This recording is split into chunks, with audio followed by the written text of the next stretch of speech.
語聞き流し10分間、名作リスニング、英語テキストと MP3 ダウンロード、その他の物語は、ホームページよりご利用いただけます。88thpp.com 88thpp.com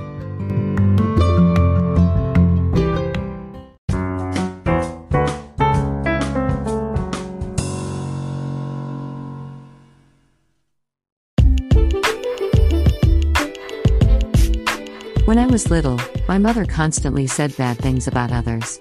She believed that, even when someone was kind to her, there must have been some plot behind the nice gesture.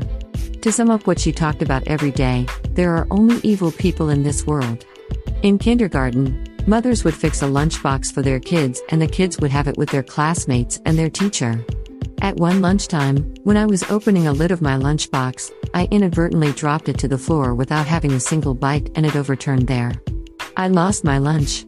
While other kids laughed at me, my teacher, who had been trying so hard to make me play with other kids, cleaned up the mess for me and took me to a small candy store outside the kindergarten. She told me to pick any bread I liked. I picked one timidly, feeling afraid what kind of trap this would be, as I didn't have any money. She suggested one more. I couldn't figure out what was going on and shook my head.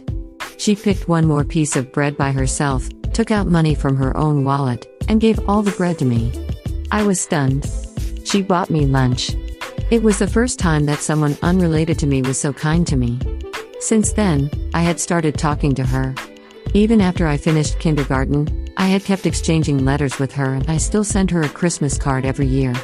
She was the first person who destroyed my mother's theory of the evil world and taught me that there were some good people in this world.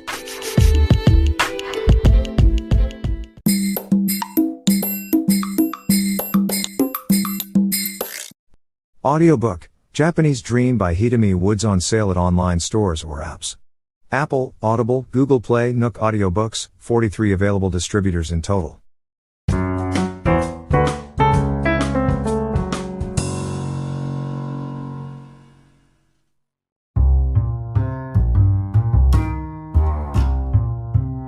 A couple of nights ago, I woke up in the middle of the night when I heard a loud thud.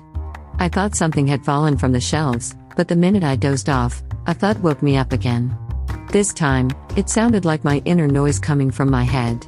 I opened my eyes and saw my room spinning vertically like a funhouse at a fair. At first I thought it was a strong earthquake. I covered myself with my futon and waited it to stop. Then I noticed there was no noise of anything that should fall or be broken, though the earthquake was strong enough to make my room upside down over and over. Besides, while my room was rolling, I hadn't fallen from the bed. The room was in dead silence and I lay still. I realized it wasn't an earthquake and removed the futon from my face. The room was still spinning around me violently and finally I understood I was having massive vertigo. Since I had hardly ever had vertigo in my life, fear engulfed me. I wondered if I was dying now and this was how it felt right before people died. I asked myself if I had bumped my head on something earlier or eaten something bad, but I had no idea. Long, terrifying minutes later, the spin stopped. I felt queasy and went to the bathroom to feel better. And then, the bathroom started spinning madly. I held onto the wall desperately not to roll around. When it stopped, fierce nausea hit me. I got back to my bed to lie down, and the incredible amount of sweat began to pour out of me. I had never sweated so much before. It was as if every pore on my skin had spewed sweat all at once with all their force. I saw my sweat dribble down onto the floor and was fully convinced that I was dying. The first thing that came to my mind was my new song I've been working on. I regretted not having finished it and thought I should have worked for it much faster. It was near completion but never saw the light. I even thought of booting up my computer and setting the song up so that my partner could play it back as it was completed so far. Instead, it occurred to me to leave a last note to him. I rummaged out a piece of paper and wrote down how and what time I died. I also tried to leave some messages for him, but nothing came out but fear. I just scribbled casual words and a weird doodle and went back to bed. Feeling extremely scared, I alternated between dozing off and waking up by vertigo until morning. I didn't die. Dizziness subsided and I was alive. About a week ago, my partner told me that I might die soon because of my continuous lack of sleep. I've exercised at the gym in the morning every day for over 1 year and regularly had to shorten my sleep for that. I believe that 1 year exercising had made me physically strong and healthy, and that some lack of sleep wouldn't do me any harm. I was wrong. I think my lack of sleep contributed that scary near-death experience. Or, I was simply under hypnosis of my partner's reproach.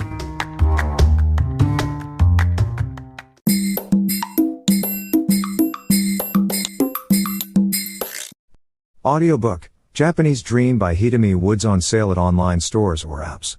Apple, Audible, Google Play, Nook Audiobooks, 43 available distributors in total.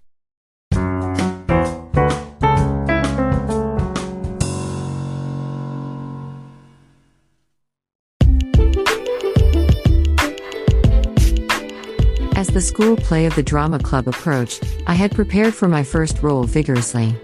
Once I remembered all the lines, acting itself actually felt much easier than the backstage work I had done for 3 years. The difficult part was timing for some action. In one scene, I threw a bowl at the heroine, but she had to show her back to me when it happened. I sat with my back to her and couldn't see her positions. We made the sound of her knees tapping the stage floor a signal that she had turned her back to me. Because the sound was so subtle, I was afraid of missing it. Near the end of the play, an evil stepmother, who was played by me, killed the heroine with a poker. It was a custom of the club that the club members would visit a shrine together to pray for safety before the play if it had a murder scene. We did that after school, with me standing right in front of the altar because I was the murderer. Now, I had everything ready for my first play, and the day had come. Since it was a Japanese period play, I had borrowed kimono from my grandmother as my costume. My role was an old woman and I drew lines on my face and sprinkled talcum powder over my hair. While I was waiting for the play to start in the wings, I got tensed up and my hands began to tremble. There's an old trick in Japanese show business, that tracing a Chinese character that means human on a palm with a finger 3 times and pretending to swallow it removes tension when you're nervous. I threw myself on the trick, but it didn't work at all. Suddenly I lost self-confidence and told one of the juniors that I was so nervous. Although she would also appear in the play as a bit part, she was surprisingly calm. She suggested the trick placidly and said that she couldn't help me because she had never been nervous in her entire life. As I doubted if she was a human being, the play started.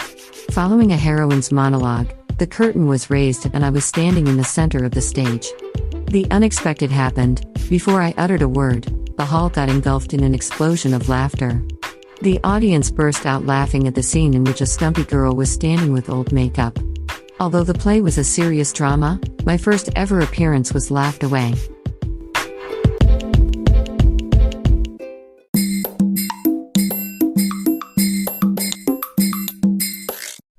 Audiobook, Japanese Dream by Hidemi Woods on sale at online stores or apps. Apple, Audible, Google Play, Nook Audiobooks, 43 available distributors in total.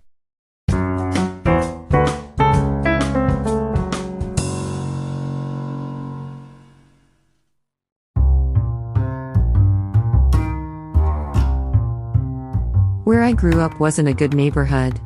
To my mother, seeing her child go to a public junior high school was out of the question. To get in a privileged private junior high, she made me go to a supplementary private school after the classes of elementary school.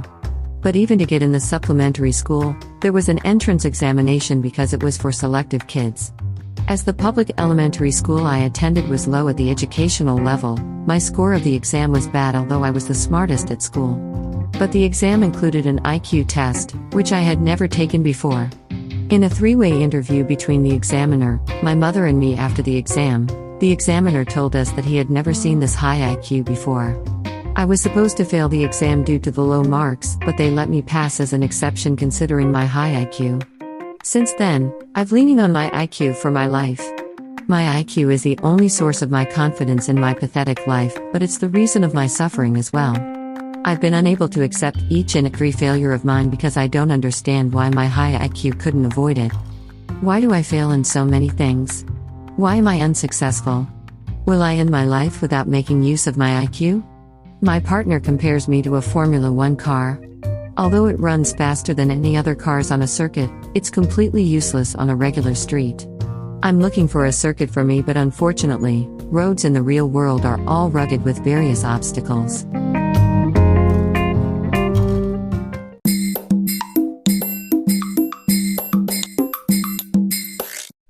Audiobook, Japanese Dream by Hidemi Woods on sale at online stores or apps.